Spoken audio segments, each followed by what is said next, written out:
Hello and welcome back to the Watford Analytics channel. So straight off the bat, unfortunately I recorded a whole video the other day and annoyingly I included match footage that got me a copyright.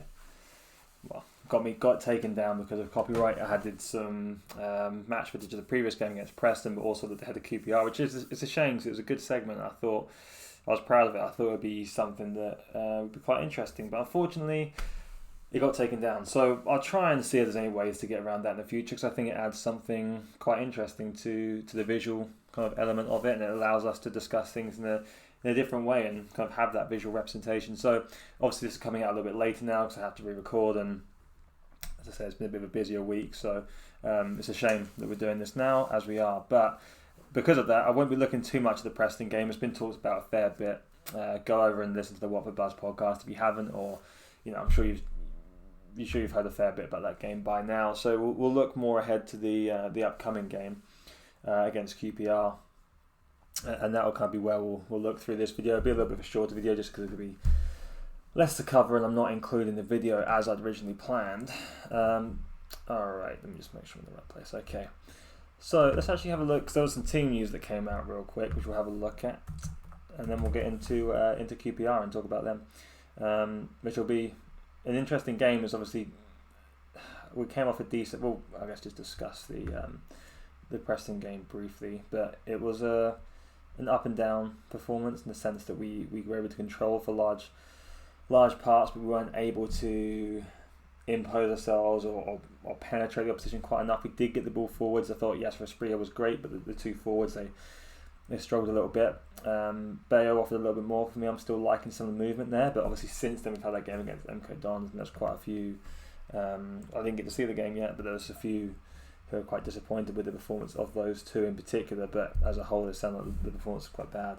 But against Preston, I thought the tempo has improved. We dominate the ball, which we'd expect.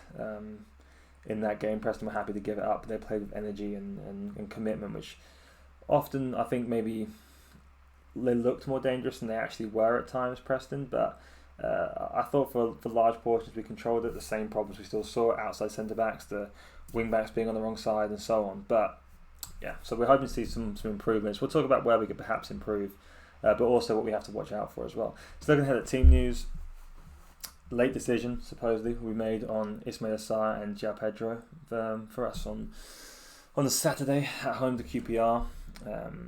Just to kind of discuss their injuries briefly. Weird one.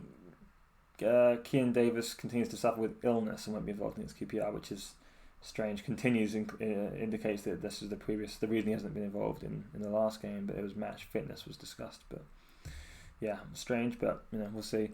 And then the same kind of information regarding Cleverley and Gakia is apparently injured, but it seems irrelevant. And then Imran Losers kind of working to come back. Samuel Kalu, happy birthday Samuel, is also out with a hamstring injury, and again he's not involved anyway, so kind of irrelevant. But yeah, I mean these are the two. Obviously we're hoping to see the team looks much stronger with them in there, and that's the ideal situation, is they're fit to play or allowed to play, whatever you look at. But I guess seeing as we're on this kind of point of discussion anyway, I'm sure you'll know the latest, but it seems like Pedro to Newcastle's completely off. There's still some interest from Everton supposedly, but nothing to suggest yet that's really kind of going anywhere. And then Ismail Assar, talk of potentially offering him a new contract. So that kind of coinciding with the sale of Hassan Kamara, an immediate loan back for a cash injection, whether that's to cover loans, reinvest, whatever the reason is, we don't know.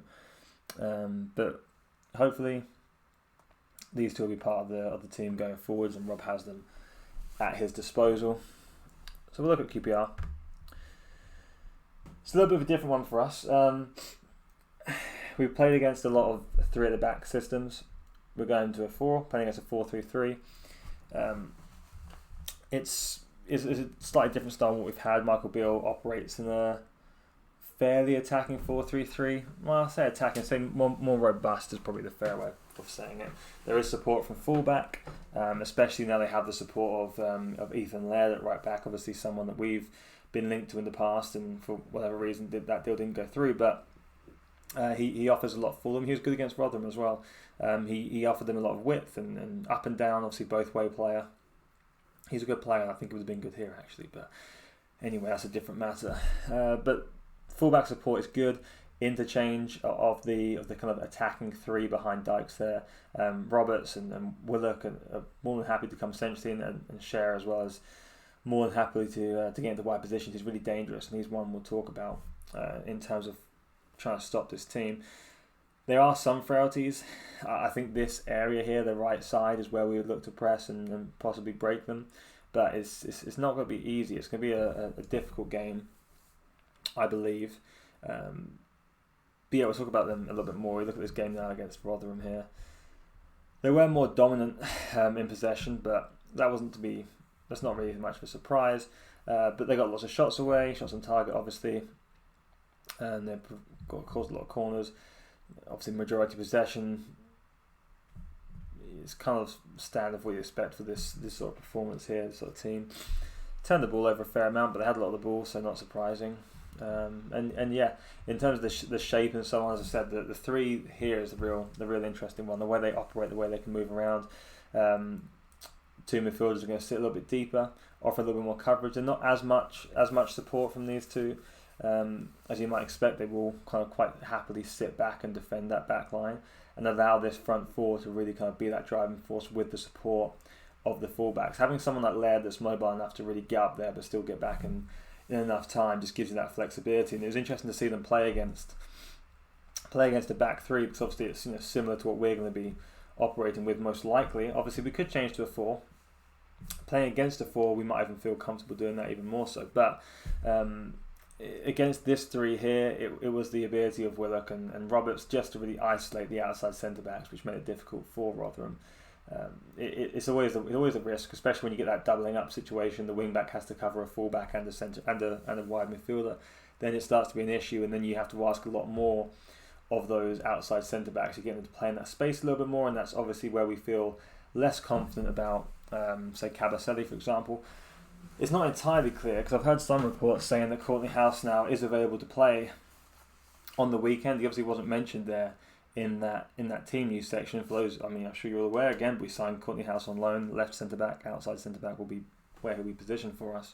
But many of the reports previous to him joining, I've kind of looked at what Stephen Gerrard was saying in presses, and just last week he was saying that Courtney House is at least another month or 6 weeks out. So, bit of an odd one. We'll see. There's been no mention of him so far, so it's kind of hard to predict in that sense. But ideally he plays, and then maybe Craig Cathcart will be shifted to that right hand side, as we yet to have seen Mario Gaspar operate there. So yeah, it's an interesting one, but that'll be the question for us: can we contain him? You look at some of the movements here. The Cher very active on both sides of the pitch. Same with Willock. And Tyler Roberts is more stuck to that right side in this game against Rotherham. But you see the movement, the flexibility to adapt and shift between. There's a lot of coverage for that three to make. And then we'll also compare that to, I guess we can bring up Dykes alongside as well. Yeah, and this is really kind of what you expect to see. Lots of movement, lots of flexibility, fluidity in that front, in that midfield or attacking three. And then Dykes really just staying essentially and looking to be a bit of a bounce board. Kind of offer some lateral movement up front on occasion, but really just kind of hold that central position and just allow those other guys to get into forward positions. You kind of look at the attacking intent that Cher has, a player we've also been linked to, and one that was really suited us actually. His key pass is 7 per get in this game, which is impressive. Got the ball 75 times. He's just a dominant attacking player, and he's really hard to pick up. He's small, he's mobile, he moves across the lines really well. He has the freedom, and that's the thing Bill's done well, is he's provided that freedom. Cher's often someone that's played in the wide position, but playing centrally and having the opportunity to, have the agency to go and make those decisions himself, what kind of space to pick up. He's a smart enough player to do so, and with the base in midfield behind him, they've kind of created a nice stable setting for them to be able to go out there and attack. And it's an interesting team. I think there's a lot to like about QPR.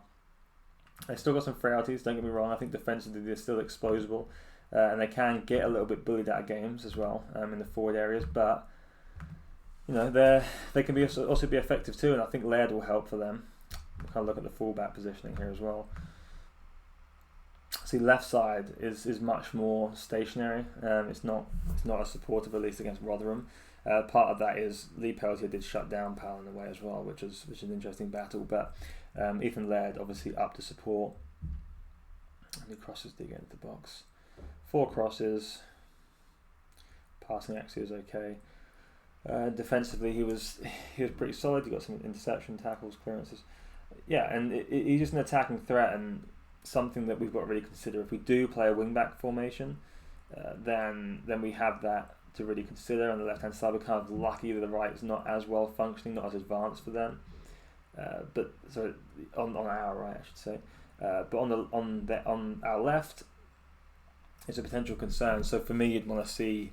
I mean, Courtney House there would be ideal, but then also it would be nice to have Kamara back as well. But I would say keep in mind though, it wouldn't surprise me if this is a game we do switch to 4 at the back, maybe move Gaspar back to right back position, play this at the central 2 and then Kamara on the left. I think that would be quite possible, and then in which case, if fit, a front 3, which would include, again, if fit and available, Sarr, Sema and Pedro, I think would be what Rob might see fit in this one, just to try and counter or counter that lineup of QPR, and maybe allow us a little bit of ability to match up. I guess we'll talk about a bit more specifics. This is still left over from the last video, so it's a bit of a mess. We'll talk about some of the important things that we need to see, and we'll start off by just kind of lining this up a little bit here. Probably should have done this beforehand. But yeah, let's just assume to begin with that we're going to start in a 3-5-2, just for argument's sake here, and we'll talk a little bit about how QPR might attack us as well. So this is a rough shape, but yeah, you get the idea. So in the 3-5-2, the thing that really worked for us in the last game, especially against the 3 at the back, was that Spria in this position was able to really drift wide, get into those positions and create play from there. And I know Bear got some criticism, but he did come deep quite well. Manai was more of a battering ram, but Bear's always on the move and he's always kind of drifting across that back line. He gets himself into positions. I thought his opportunity he had where he broke through past the outside of Hughes maybe, and got a shot on goal, I thought was actually good work from him. And I think he'll score, I think he'll improve, but he needs support up there. He needs better players around him too at times. But anyway, getting the ball into Spria, and him just having the flexibility to move, he was often picking up the ball wide, and what that was really helping us with in the last game, quite often there's a couple of occasions I pointed out in the video, which is a shame I can't show, but in these sorts of areas, when Sema's easily closed down, if we're not quick on moving the ball, and tempo is something we've talked about a lot, if you're shifting that ball side to side, you're kind of creating that ball across that back you have to be able to play with tempo. It has to be one touch and off and get the ball moving quickly if we are to switch, because switching is important in the back 3. You have to be fast in switching the ball to allow these opportunities to get you through and get you forward. Otherwise it can get quite congested, especially if you have players that are smart enough to block out that wing back, and then suddenly Ken Sema gets the ball here. You might have some movement from midfield, but if you're playing against forwards that are going to come back inside, you lose that option very quickly, and that ball back is always the option. That's always where it goes, and you create the cycle through that U shape again. But what Aspria was doing very well, dropping into position, a little bit more advanced, we'll just kind of move this a little bit. Dropping into positions where it's just simple stuff, but the ball can come into Sema, Aspria's dropping off and just committing, asking something of the defence, and once you've got that ball in, then you're creating that one-on-one situation. You're taking away the coverage, you're creating a one-on-one situation. And Sema has the ability to bulldoze through at times, and that was happening a fair few occasions, which you did try and point out. Aspria pulling wide and then creating that one-on-one, and bang, you slot him in.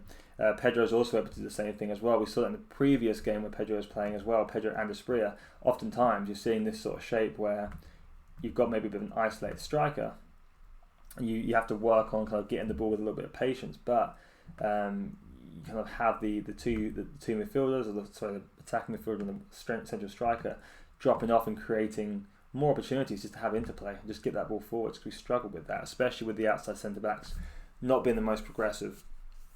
So that's something we've got to be cognizant of, and something we can hopefully use to our advantage, especially when we do have the option of having 2 strikers.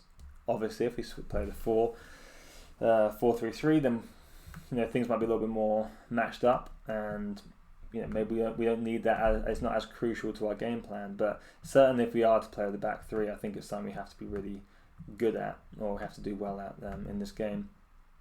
But in terms of how QPR will be playing against us. This is the area here, the right hand side, we've got to be very aware of. I think with the ability of Roberts to push on, play centrally, get that ball forwards, and Laird to be bombing on. You look at attacking situations, if they do get the ball forwards, this is the sort of positions we're going to be seeing them in. So let's just actually just mark this as Laird just so it's clear.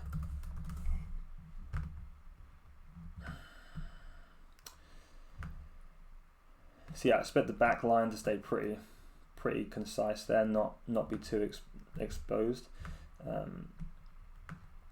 That's dropping in, but are we able to contain here? You've got Roberts in those positions, Dykes, Cher coming through.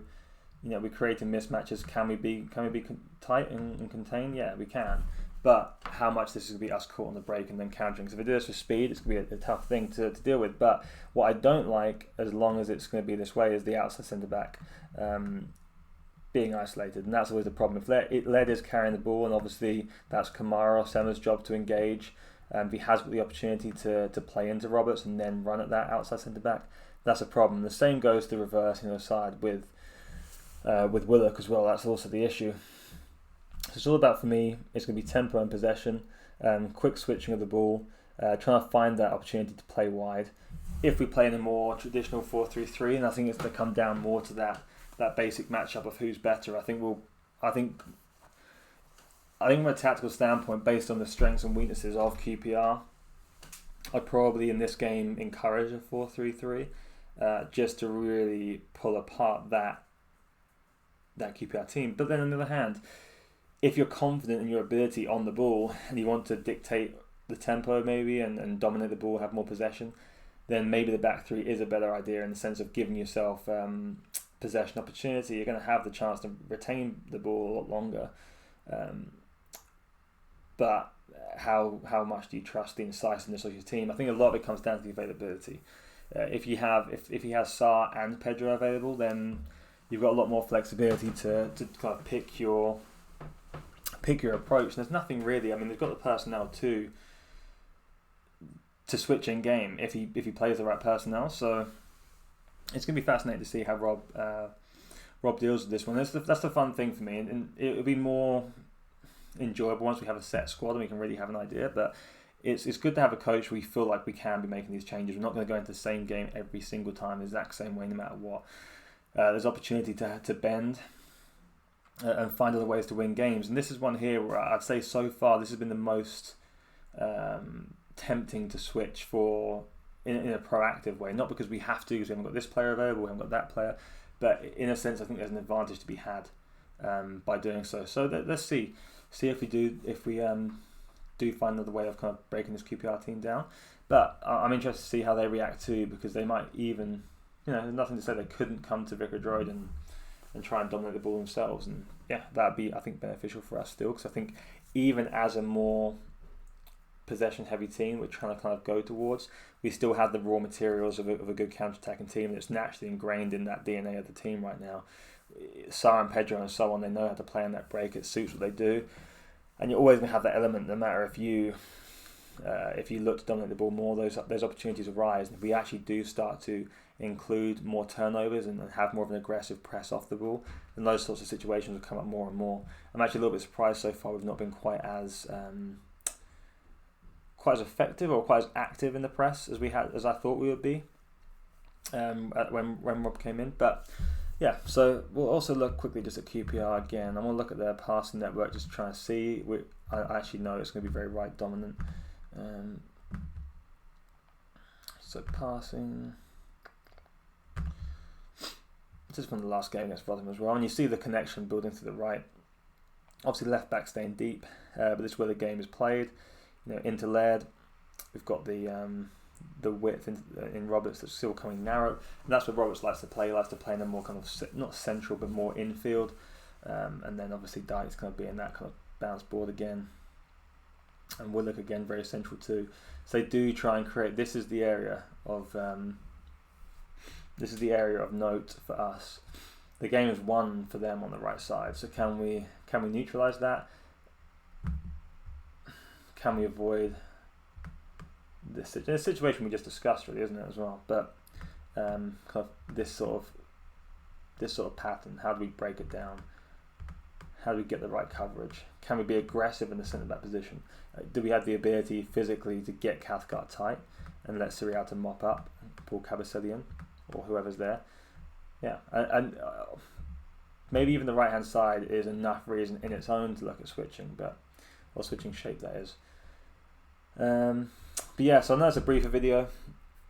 I wanted to go over it quickly because obviously, I didn't want to just repeat myself for 45 minutes. It was a longer video too. It was like 45 minutes because of the footage stuff. But hopefully we'll find a workaround for it, and get it in somehow, and hopefully it'll be engaging and something a little bit different. But in the meantime, for today, that's what I'm going to do. We'll be back after the next game, after the QPR game, and talking about that. I'll be on the Watford Buzz podcast. I'm sure I'll probably be involved in some sort of spaces or something over on Twitter, so give me a follow at Watford Analytics if you don't already. If you haven't as well, please like and subscribe to the channel. Or don't if you don't want to. I understand that too. But thanks for watching regardless, and I will see you in the next one. Thank you.